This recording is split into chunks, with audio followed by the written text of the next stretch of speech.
Terima kasih Anda masih menyaksikan live update. Ratusan hewan ternak jenis kerbau di Kecamatan Kuala Bate dan Babarot, Kabupaten Aceh Barat Daya, dikabarkan terpapar penyakit Septicemia epizootica atau penyakit ngorok.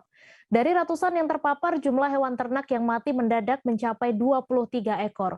Untuk info selengkapnya akan disampaikan oleh rekan jurnalis Rambi News, Rahmat Saputra, yang kini sudah terhubung bersama kami. Halo Rahmat.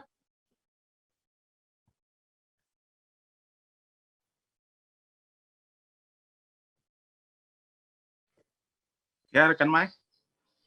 Silakan dengan informasi Anda, bagaimana kronologi kerbau ini bisa terpapar dan hingga ada yang mati mendadak.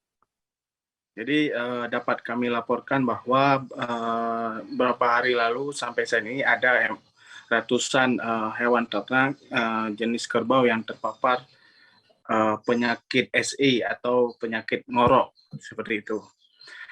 Dugaan sementara memang penyakit ngorok ini adalah efek dari penularan dari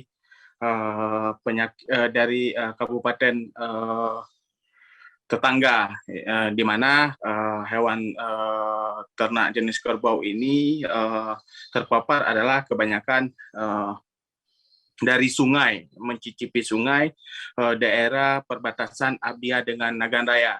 Jadi menurut dugaan sementara bahwa hewan kerbau ini terpapar dari mencicipi air sungai, karena memang yang kerbau terpapar ini kebanyakan adalah hewan kerbau yang liar, sehingga mereka lebih mudah terpapar. Sementara yang dikandangkan sampai saat ini tidak ada laporan seperti itu. Bahkan menurut penjelasan dari dinas terkait, kerbau yang terpapar, bahkan ada puluhan yang mati ini adalah mereka yang belum terkena suntik, seperti itu.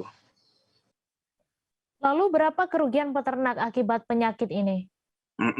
Kerugian ditaksir mencapai ratusan juta memang. Namun secara person ada yang memang memilih, ada yang rugi memang total, ada juga rugi separuh. Contoh misal ada yang sudah terpapar. Jadi peternak ini biasanya hewan kerbau yang biasanya dijual harga 20 jutaan, karena memang pasca terpapar ini mereka memilih dengan menjual dengan harga murah, misal dari 20 dijual dengan harga 8 juta seperti itu. Ada juga memang yang rugi total, jadi tidak bisa disembelih seperti itu atau tidak bisa dijual. Nah, sehingga mereka rugi total. Jadi prediksi dari Dinas Pertanian dan Pangan Abdia itu memprediksi kerugian ratusan juta seperti itu. Kemudian apa upaya yang dilakukan oleh pemerintah Abdia sendiri?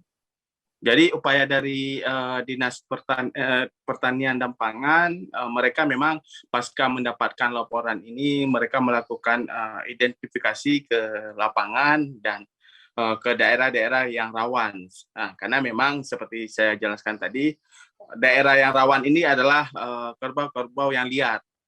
Nah, maka itu ada beberapa kecamatan yang para peternaknya itu membiarkan hewan kerbaunya itu liar, tidak dikandangkan seperti itu. Seperti Kecamatan Kuala Bate, Babarot, bahkan Setia. Para peternaknya lebih cenderung ternaknya di liar. Makanya saat ini dinas terkait melakukan identifikasi, bahkan untuk mengantisipasi terjadinya penularan kepada hewan yang lain, ratusan kerbau sudah dilakukan suntik vaksin seperti itu. Baik, terima kasih Rahmat atas laporan Anda. Selamat bertugas kembali. Terima kasih. Apa kerbau yang terpapar ngorok ini? Ya, untuk kasus kali ini terjadi di dua kecamatan, Kecamatan Babarot dengan Kecamatan Kuala Bate. Yang paling banyak di Kecamatan Kuala Bate. Yang di Kecamatan Kuala Bate ini merupakan kerbau yang dilepas liarkan di daerah pesisir, yang dimana daerah pesisir ini merupakan juga wilayah aliran sungai besar, Sungai Babarot dan Sungai Semayam. Ketika di wilayah Gayo Luhur dan sebagainya terserang, kemungkinan kita juga akan terserang. Jadi semua ternak yang dalam kawanan yang terkena SE ini penyakit ngorok ini kita tangani. Petugas sudah beberapa hari lalu berada di lapangan. Mereka sudah melakukan pengobatan yang menampakkan gejala sakit dan melakukan vaksin ulang. Ini sudah ratusan ternak yang sudah divaksin ulang dan dilakukan pengobatan. Vaksin